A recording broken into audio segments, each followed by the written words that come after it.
deviendra mon Bitcoin si je meurs? Je me suis posé cette question un soir en vérifiant le solde de mon wallet juste avant de dormir. Une question assez bête sur le papier, sauf que j'ai réalisé que je n'avais aucune réponse. Si je meurs demain, ma seed phrase est gravée sur une plaque de métal planquée à un endroit dont je suis le seul à connaître la localisation. Alors oui, c'est protégé du feu, c'est protégé d'à peu près tout, mais personne d'autre ne sait où elle se trouve. Et là, tout comme toi quand tu regardes cette vidéo j'imagine, je me suis senti un peu con.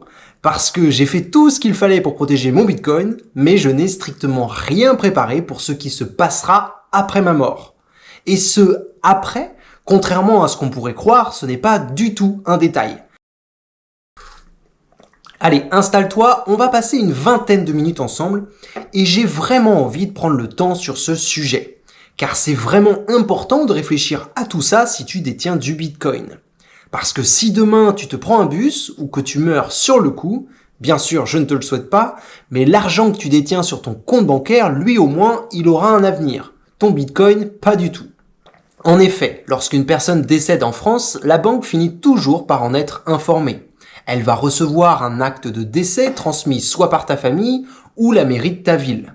Et là, directement, la banque va geler ton compte. Un notaire va intervenir peut-être quelques jours plus tard et il va identifier les héritiers potentiels. Et oui, c'est un processus assez lent et extrêmement taxé. C'est même parfois totalement injuste. Mais au moins, ça a le mérite de fonctionner. Mais avec Bitcoin, c'est une toute autre histoire. Si tu appliques ce même raisonnement à la self-custody, tu meurs et personne, absolument personne n'est notifié. Car il y a tout simplement personne à notifier. Détenir du Bitcoin sur un wallet non custodial, ça veut dire que derrière, il n'y a aucune banque, aucun serveur, ni aucune autorité qui connaisse l'existence de ton wallet. Excuse-moi, je bois un coup en même temps. Tes clés privées ne sont pas dans un coffre-fort que quelqu'un peut ouvrir avec une procuration ou avec une simple clé que tu lui aurais léguée. Elles sont entre guillemets dans ta tête ou gravées sur un bout de métal que tu as caché quelque part. Et si personne ne sait où rechercher ce bout de métal, tu connais la suite. Ton wallet va rejoindre la longue liste des BTC inaccessibles qui existent déjà sur la blockchain. Et le Bitcoin deviendra donc mathématiquement plus rare car il y en aura un peu moins en circulation. Et en soi, moi je suis plutôt content, c'est même pas forcément une mauvaise chose. Mais bon, je pense que toi et moi, on n'a pas non plus investi sur du Bitcoin pour qu'il reste dormir indéfiniment sur un wallet obscur après notre mort. Donc, tu te dis peut-être, pas de souci. Moi, je vais faire un testament et j'en ferai un où je mentionne mon Bitcoin et ce sera réglé, pas de problème. Je t'avoue que j'y ai pensé moi aussi. En fait, quand j'ai réfléchi à cette vidéo, c'était en pleine canicule. Et clairement, je dormais déjà pas, donc j'y ai passé la nuit à réfléchir à tout ça, et j'ai mis un certain temps à trouver la bonne solution. Parce que un notaire, c'est clairement pas la situation la plus viable.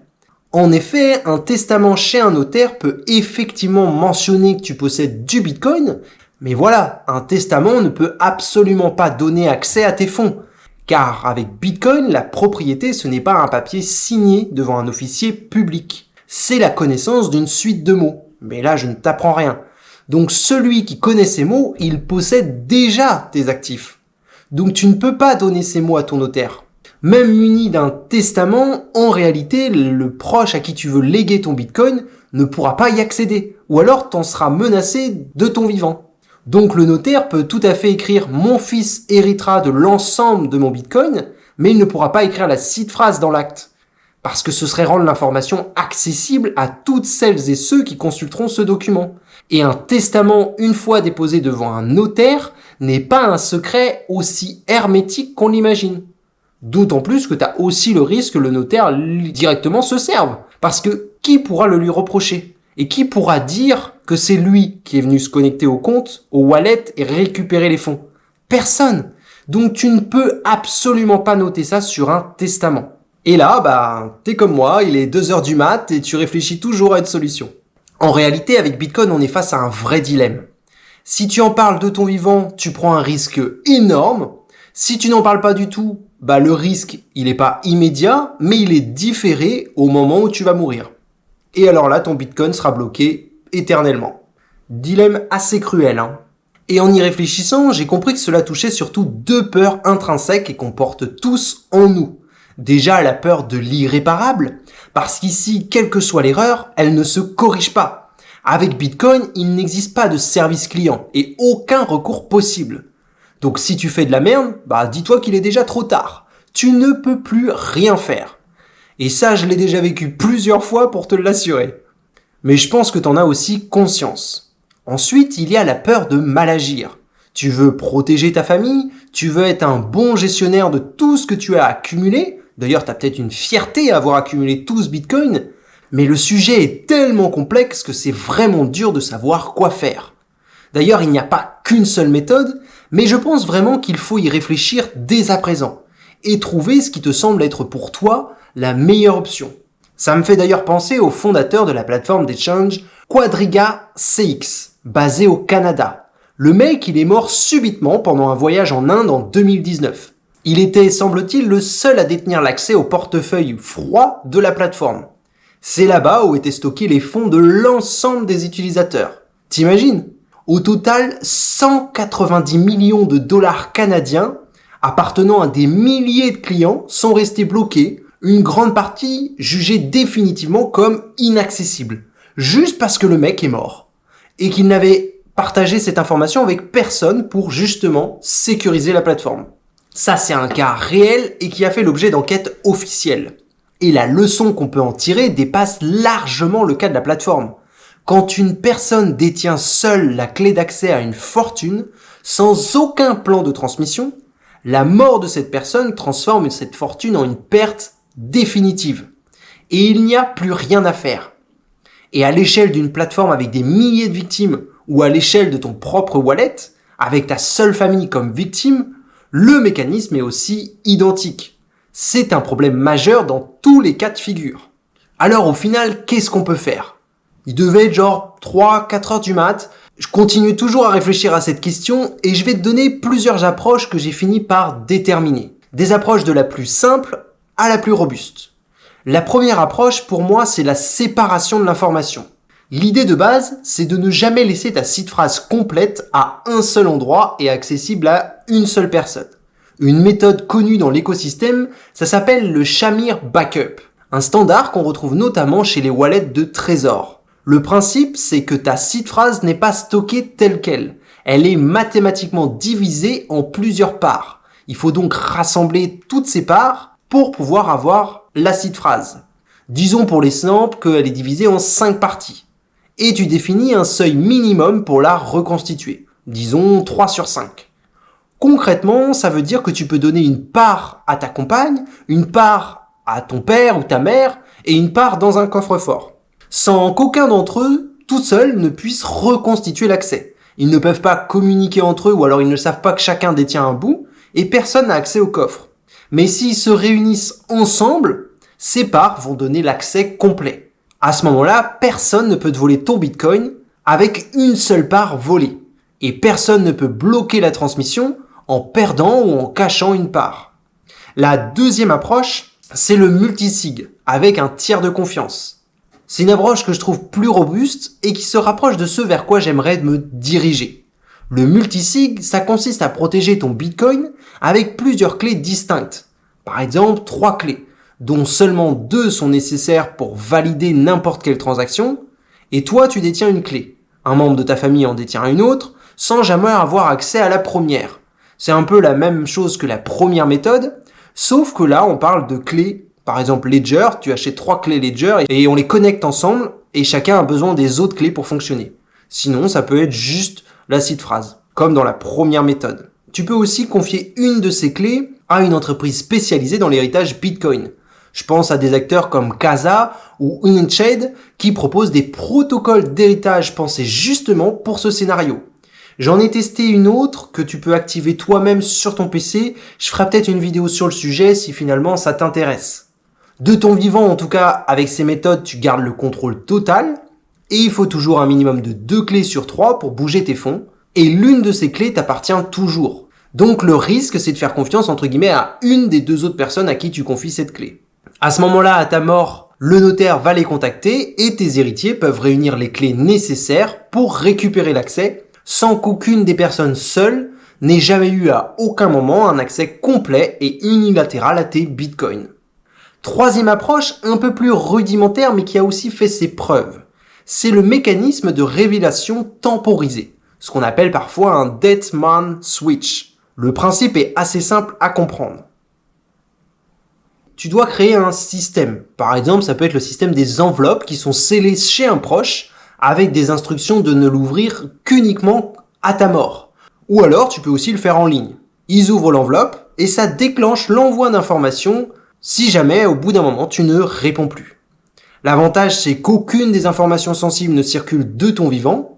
L'inconvénient, c'est que ça repose sur la fiabilité du déclencheur, entre guillemets, et il faut aussi tester cette personne. Et ne jamais oublier de maintenir à jour toutes ces informations qui vont se déclencher lors de ta mort. Personnellement, c'est la méthode que je trouve la plus hasardeuse et c'est vraiment pas celle que je te recommande. Mais dans tous les cas, voilà ce que je documenterai sans jamais y inclure la seed elle-même. Déjà, je mettrai la liste des wallets que tu possèdes, sans le contenu, juste l'existence, la méthode générale que tu as utilisée, Shamir, multisig, tiers de confiance, etc., sans détailler tes emplacements précis, et un contact, une personne ou un service qui lui n'aurait rien chez lui, mais qui serait capable d'accompagner et d'expliquer à tes héritiers la procédure technique. Parce qu'une grande majorité des familles n'ont aucune idée de ce qu'est un hardware wallet. Et encore moins comment en extraire les fonds. Peut-être même qu'ils détestent Bitcoin. Mais ils seront peut-être contents de les trouver lors de ta mort. Après, je suis pas non plus notaire ni fiscaliste. Et comme les règles vont peut-être évoluer, si ce sujet t'intéresse réellement, je te conseille d'avoir une conversation avec un vrai professionnel. Moi, je t'ai dit juste que j'ai traversé cette nuit-là où j'y ai réfléchi. La canicule ayant peut-être aidé. Mais il existe très certainement d'autres méthodes que je n'ai pas abordées ici. Tu peux me les partager en commentaire ou va voir un professionnel. Maintenant, si je prends quand même un peu de recul sur tout ce qu'on vient de voir ensemble, je pense que ce sujet de l'héritage révèle quand même quelque chose d'un peu plus profond sur ce que signifie vraiment la souveraineté que Bitcoin te permet. Il existe un principe qu'on retrouve à la fois dans la pensée sociale catholique et dans l'analyse économique autrichienne. C'est ce qu'on appelle la subsidiarité. L'idée centrale, c'est que la responsabilité doit toujours rester au niveau le plus local possible, notamment autour de l'individu qui est concerné, puis de la famille, puis de la communauté, avant d'être déléguée enfin à un échelon beaucoup plus large comme celui de l'État. Bitcoin t'a offert cette subsidiarité de ton vivant. Tu n'as plus besoin de déléguer la garde de ton épargne à une banque, ni la vérification de ces transactions à un tiers. Mais cette même logique a un prix qu'on oublie trop souvent de payer. La responsabilité de la transmission ne sera pas non plus déléguée. Ce n'est pas l'État qui va s'en occuper, ni une plateforme. C'est à toi seul de construire cette transmission avant qu'il ne soit trop tard. Et je vais être honnête avec toi sur ce point parce que je pense que la rigueur intellectuelle ici, c'est aussi de reconnaître les limites du Bitcoin. Aucune des solutions que je viens de te présenter n'est totalement parfaite. Le Shamir Backup demande une discipline pour répartir les parts intelligemment. Le multisig, avec un service tiers introduit, par définition, ça fait rentrer une forme de dépendance supplémentaire. C'est bien sûr moins pire qu'un exchange centralisé, mais cette dépendance, elle est quand même réelle. Et le Dead-Man Switch, lui, il repose sur la capacité à maintenir vivant ce mécanisme-là dans le temps, ce qui demande donc de la rigueur sur des années, voire peut-être même des décennies si tu n'as pas prévu de mourir demain. Donc il n'y a pas de solution magique en soi, il y a un compromis à faire que tu dois faire avec toi-même en conscience entre le risque de sécurité de ton vivant et le risque de perte définitif après ta mort. Et ce compromis, c'est toi qui dois le faire, pas moi, et pas n'importe qui d'autre que tu pourras voir sur YouTube. C'est uniquement toi. Par contre, je t'invite à regarder plein de vidéos sur le sujet pour te faire un avis. Et puis aussi, peut-être à utiliser un petit wallet pour faire des tests sur les différentes méthodes, trouver celle qui te correspond, et après, peut-être mettre une plus grosse partie de ton patrimoine dessus. Voilà en gros où j'en suis dans mes réflexions, ce n'est pas totalement terminé, je ferai peut-être d'autres vidéos sur le sujet. En tout cas, je sais très bien que je n'ai pas tout résolu. Je me dirige peut-être vers une approche multisig, mais je n'ai pas encore terminé de la mettre en place. Et je te promets pas que ce sera fait dans le mois qui vient. C'est un vrai chantier, il faut bien comprendre ce que tu fais et si tu fais une erreur, c'est fini. Et je voudrais donc pour finir cette vidéo, te poser une vraie question. Toi, est-ce que tu as déjà mis quelque chose en place pour organiser la transmission de ton Bitcoin? Et est-ce que ce sujet, comme moi il y a encore quelques mois, tu le repousses sans cesse? Ou alors tu es peut-être déjà un expert du sujet, en tout cas viens partager tout ça en commentaire. Sur ma newsletter Bitcoin et Business, j'ai sorti 2 nouveaux articles cette semaine. Le premier, ça concerne la fin des exchanges le 1er juillet 2026 et je t'invite vraiment à aller le lire parce que c'est extrêmement important s'il te reste quoi que ce soit sur un exchange, que ce soit du Bitcoin ou une autre crypto. Et l'autre article concerne la nouvelle arnaque à très grande échelle de la FIFA et du monde de foot via la blockchain. 2 sujets qui devraient te faire énormément réfléchir. Les liens sont comme d'habitude en description. C'était S'émanciper pour Bitcoin et on se retrouve tout de suite dans la newsletter ou alors sur la prochaine vidéo qui s'affiche juste en haut à droite.